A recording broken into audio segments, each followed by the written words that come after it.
Hello, this is Sandra Osterbaris, and I am bringing you an update directly from Israel. Today, the 14th of June, 2021, we have a new government in Israel. We have a total political upheaval. And while this has been going on now for some weeks, until the government was actually sworn in yesterday evening, it was unclear what really would happen. For those who are familiar with Israeli politics, it was a bit more extreme than what we have seen in previous years. But on the other hand, it was a bit par for the course. For those of you who are not familiar with Israeli politics, if you took a look at it at all during the last few months or at all during the last 2 years, you probably were scratching your heads and saying, what the heck is going on over there in Israel?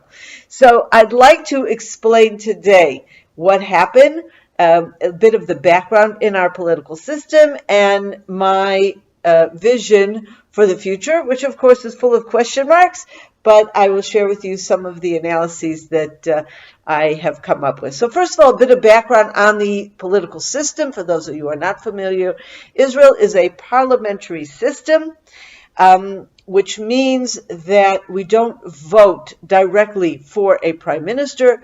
The prime minister is a function of agreements between the members of Knesset. We vote for the Knesset, which is the Israeli parliament, and unlike in many countries where there are personal votes, the country is divided into districts, and in every district you have different people running from different parties. In Israel, we have a national lists. We don't have any separate regional divisions, and therefore what you are essentially voting for when you vote in elections is you're voting for a particular party, and that party puts forth its list of potential members of Knesset in order, the top one being the head of the party, and afterwards in order of which they will get into the Knesset based upon the percentage of total votes that party will obtain in the general elections. Now, what that means then is in order to form a government, we have 120 members of Knesset. You need to have a majority, 61 members of Knesset, who will vote yes on the government. And that, of course, has been our problem for the past 2 years. That's why we had 4 different election campaigns.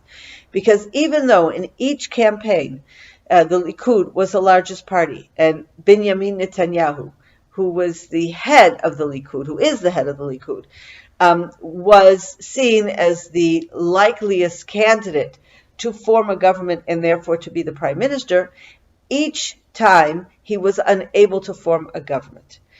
The last time, after the 3rd elections, he succeeded in forming a government that few anticipated would last very long, and in fact, it lasted less than a year.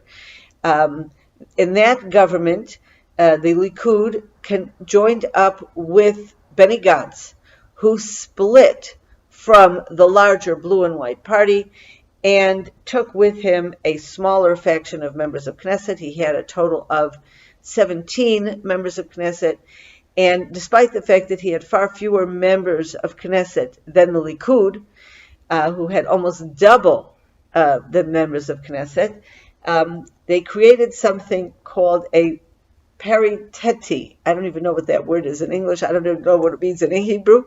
But what it means is that the government is created as a balance between 2 different groups, okay?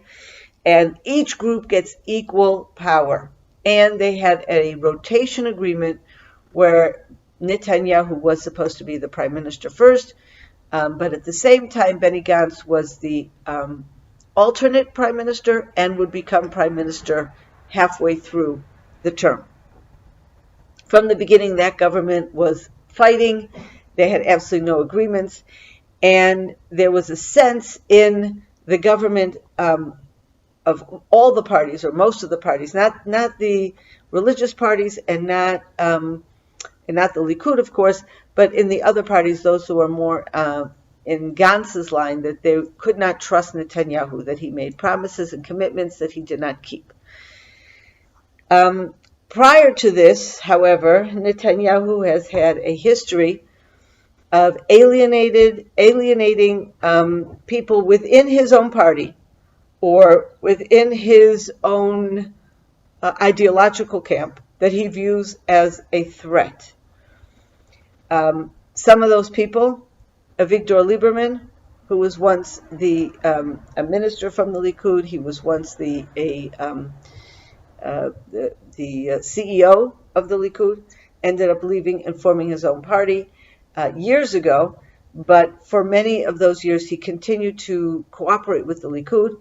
But in the last few years, very bad blood between him and Netanyahu, and so he ended up being a serious opposition to Netanyahu, even though he remains right-wing. Gideon Sa'ar in the Likud, also pushed out by Netanyahu, ended up forming his own party and declared from the beginning that he will not sit in a government with Netanyahu. He's looking for change, but also he continues to be very right-wing. Naftali Bennett had once been Netanyahu's chief of staff.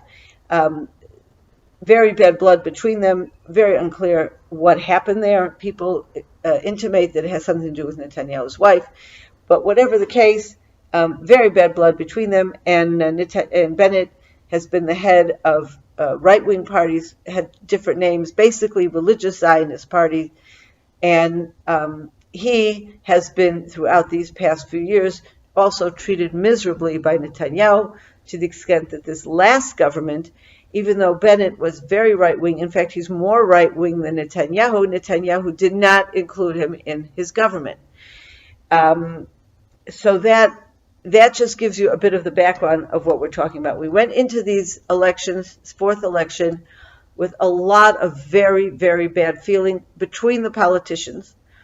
Not so much bad feeling, I must say, between the people. I have seen, for example, in the United States, unfortunately, the political rift that is in the United States also, in many cases, translates to rift between ordinary people, friends, and are in tension with each other because they support different political sides. We don't see that in Israel. Thank God. The nation remains very much very much united as a people, as friends, as relatives, but at the same time, there's a great deal of bad feeling on both sides from a political point of view. And after these elections, Netanyahu was unable to form a government, even though he was given the first shot at doing that. And basically it came down to this. The other right-wing, Sa'ar and Lieberman, both refused to go into a government with Netanyahu, even though they agreed on most issues and they're all right-wing. But they wanted Netanyahu to step down. They did not have a problem with the Likud. If the Likud would have asked or pressured Netanyahu to step aside and instead put somebody else from the Likud as head of that party, there would have been a completely right-wing party put together in a very, very short time. But Netanyahu remained the sticking point, particularly for Sa'ar and for Lieberman. Given that situation, Bennett at that point said he was perfectly content to go into a government with the Likud. He had extensive negotiations with Netanyahu, but they did not succeed in putting together a government. They did not have the requisite majority, 61. They didn't even have 60. And the reason was, in order to gain their majority, they needed to rely on Ra'am, an Arab party with 4 seats who separated themselves from the other Arab parties and have declared just before these last elections that their goal is to integrate Arab citizens of Israel into Israel. They are setting aside their more political agendas, that is, issues having to do with the rights of the Palestinians, and instead focusing on improving the situation of the Arab citizens of Israel. This approach was actually welcomed by many as a breath of fresh air, as the kind of pragmatic approach we were hoping to see among the Arab members of Knesset and the Arab political parties for many, many years already. And Mansour Abbas was the first Arab politician from an Arab party to articulate this sort of position. However, he is a devout Muslim. His party is defined as an Islamist party. It's not necessarily, people say he's connected with the Muslim Brotherhood. He's not connected with the Muslim Brotherhood. However, their religious roots are similar. Ideologically, they are looking for a Sharia state.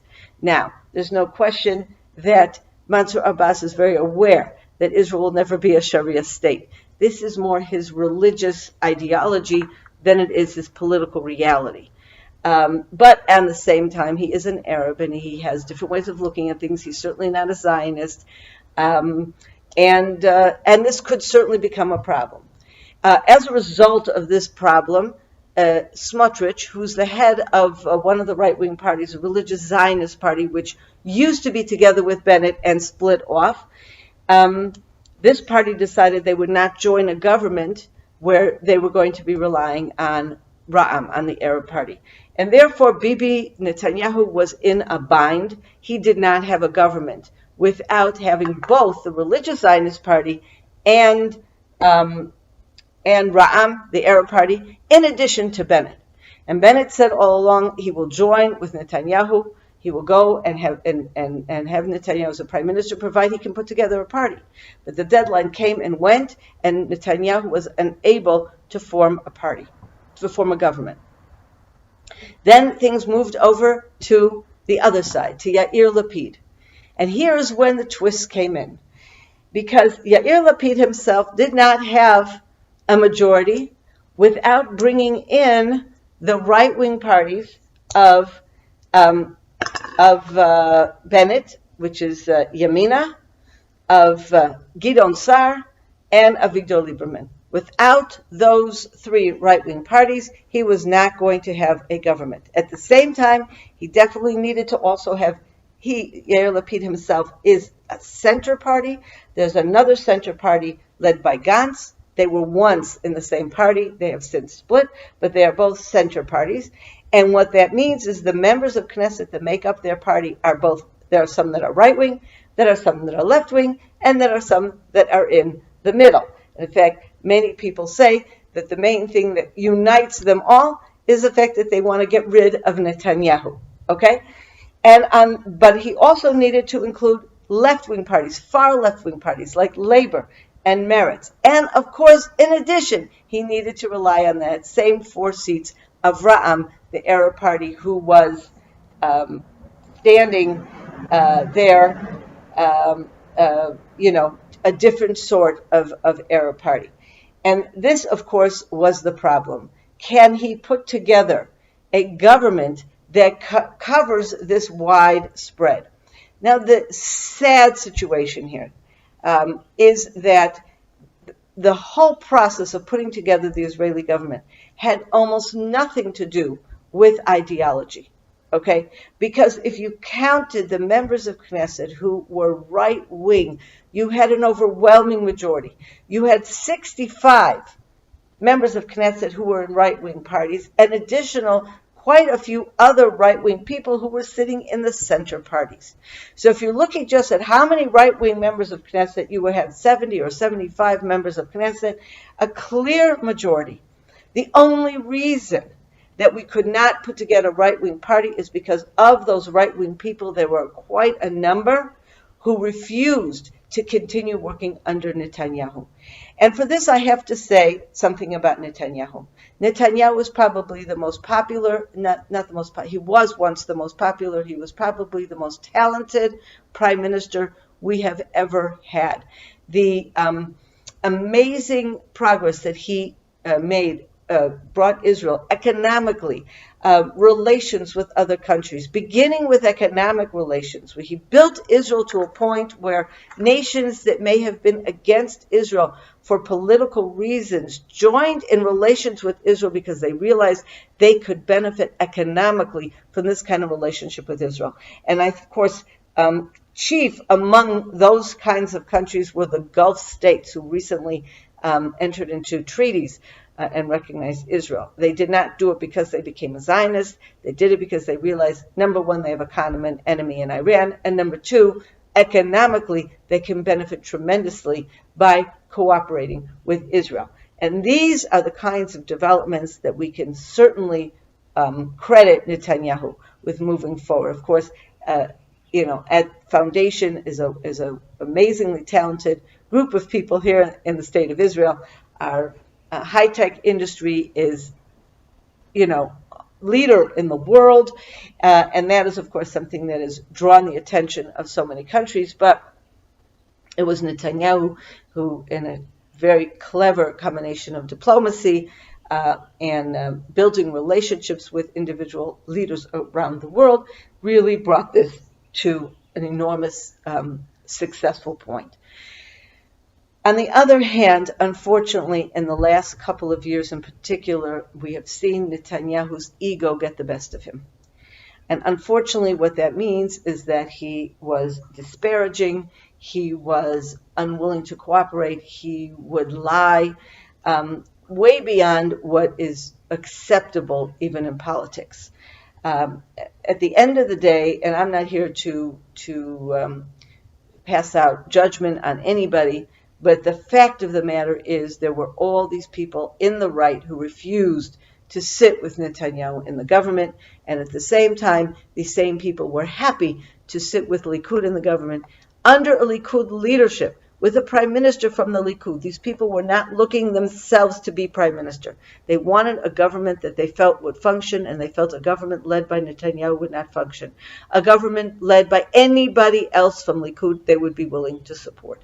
And then we would have had a right-wing government without any of these left-wing people, possibly without the center people, although some of the center people may have joined, but they would have been a minority voice, okay?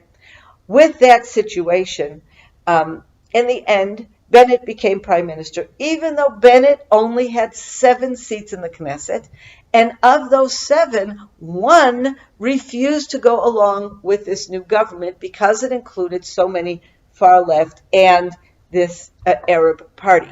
And therefore, at the end of the day, even though Bennett had 7 people in his party in the Knesset, he only had 6 votes to support this government.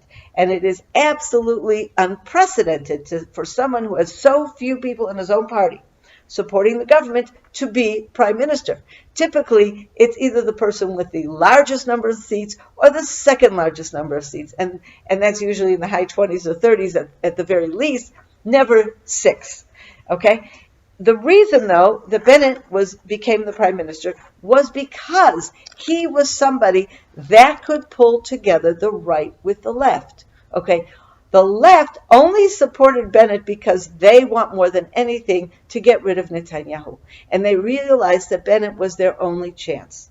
The reason Bennett was prime minister and not Lapid in the first instance is because Bennett was able then to come in with the more right-wing people and say, well, at least if he's prime minister first, he will have more influence.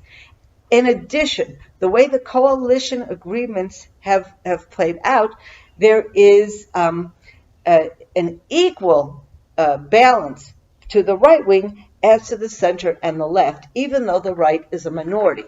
And just to give you a few of these numbers, Bennett, together with his all, if I include all 7, okay, Bennett and the right-wing parties put together are 20 members of Knesset.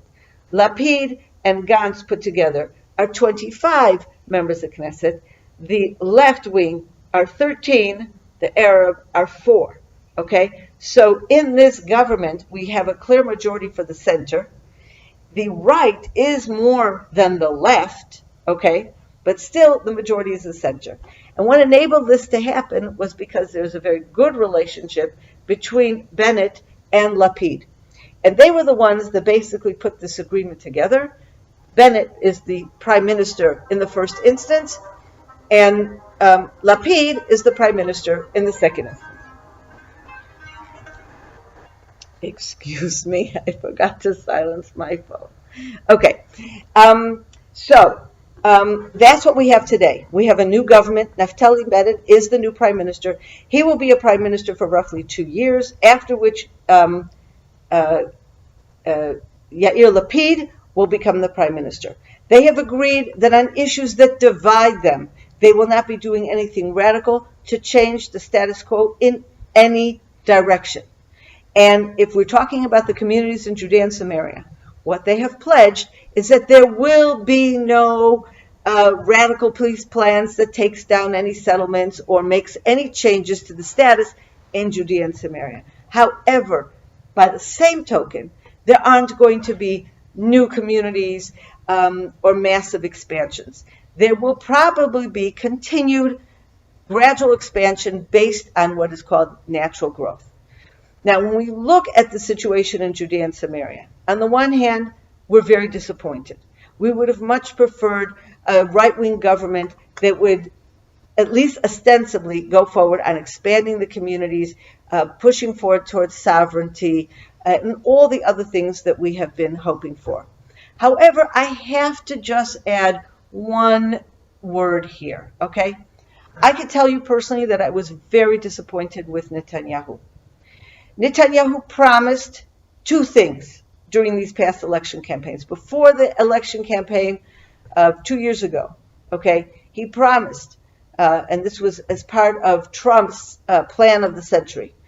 Trump's plan for the century called for applying Israeli sovereignty to at least parts of the communities in Area C right away, ultimately applying sovereignty to most of Area C.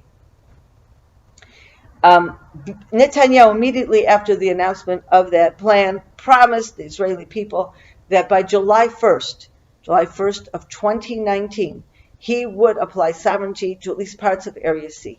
July 1st came and went, and that never happened. Trump was president for 4 years. During that time, Netanyahu was prime minister.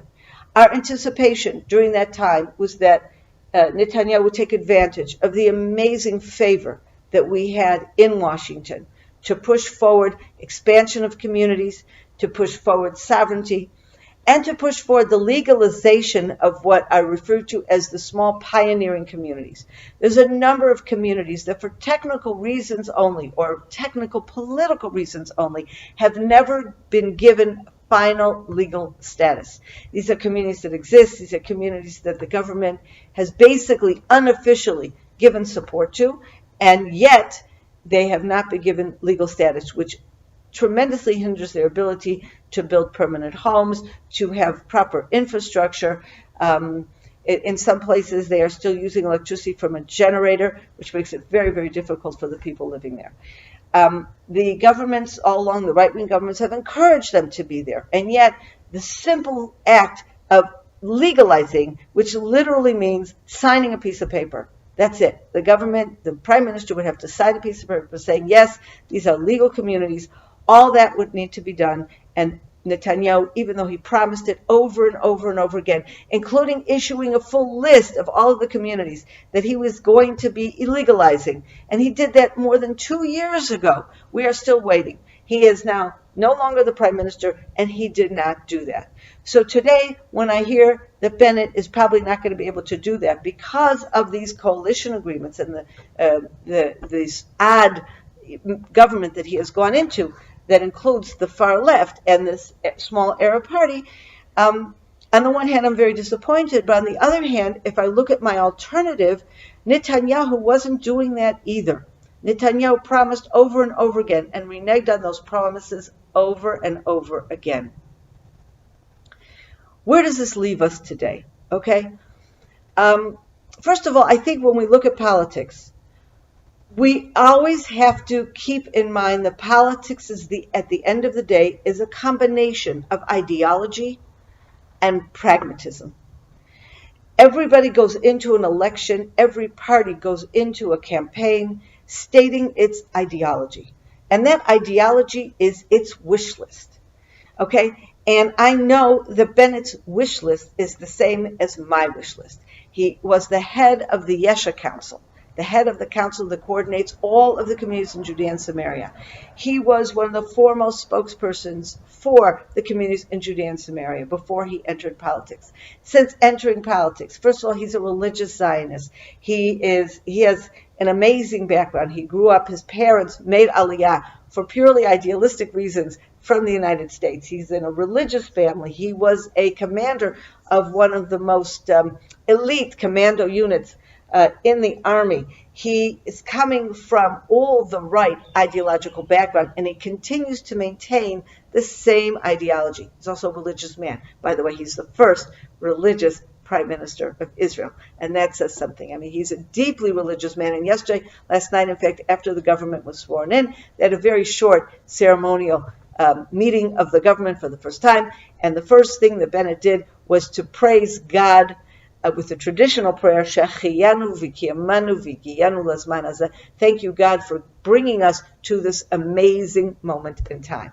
Okay, now I don't remember there was ever a prime minister that came to the job with that kind of sincere faith and praising God at the outset of his job. So that is an amazing thing. So if Bennett had his druthers and he was able to run the government based upon his own ideology, we would all be thrilled, because it would be a solid right-wing ideology. Although he is a man who is very tolerant, he's kind, he's on religious issues, for example, very much in favor of a broadening of the religious umbrella, trying to include as many as possible without being judgmental, without being harsh, an approach which I believe is very, very important for the greater good of spreading the word of God. That's what he would want to do. How much of that will he be able to do? Probably far less than we would like. And that's where pragmatism comes in. Okay? If a government with Netanyahu at its head would have been possible, he would have been in that government. Unfortunately, because Saar and Lieberman refused to go into that government, that was no longer an option. Therefore, what was before us was only two options. Either Bennett and this hodgepodge government, or a fifth set of elections. Now, the past 4 elections, the result was exactly the same each time, even though some of the parties changed and were adjusted. Each time the result was that Netanyahu was not able to create a government because of people from the right who refused to cooperate with him. And that is a fact. And given the fact that Netanyahu was not willing to step down voluntarily, the only option was this government, unless we were going to go to fifth elections. Fifth elections was something that just would create more discord in the nation,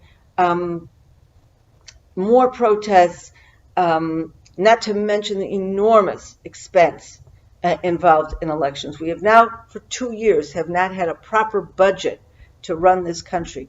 None of the various offices have been able to move forward. Now, of course, on top of all this, we were dealing with the COVID pandemic for 1.5 years, and that was not simple. That, of course, required all kinds of extra expenses. Now we are in a situation where we have to, put the economy back together again. We have to do all kinds of things that really have very little to do with what divides right and left in Israel. And this government is setting as its goal to focus on those issues, on the social issues, on economic issues, and issues where we have far less disagreement. And with regard to security, by the way, and defense, the Minister of Defense who coming out of the last government, Benny Gantz, who it turns out when it came to running this last campaign, military campaign, Gantz and Netanyahu cooperated very well because they both had the same vision. So Gantz, even though he's more of a centrist politically, when it comes to defense, he is definitely a hawk. And so he will remain the Minister of Defense. One more thing that I think is very important to note. All of the so-called ideological ministries, government ministries, remain in the hands of the right wing.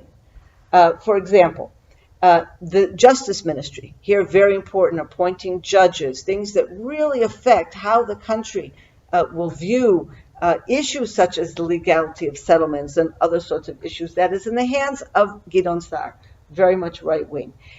Minister of Religion is in the hands of Bennett's party. Again, we're going to look at a very religious Zionist kind of approach as opposed to a more ultra-Orthodox approach, which is less Zionist. We have Ministry of Education, also in the hands of the right wing. We have Ministry of Interior, which is not an ideological ministry, but it's an extremely powerful ministry. They're in the hands of the right. The Ministry of Finance is in the hands of the right. So these are encouraging things. As I said, Ministry of Defense is in the hands of the center, as is the Foreign Ministry in the hands of Lapid.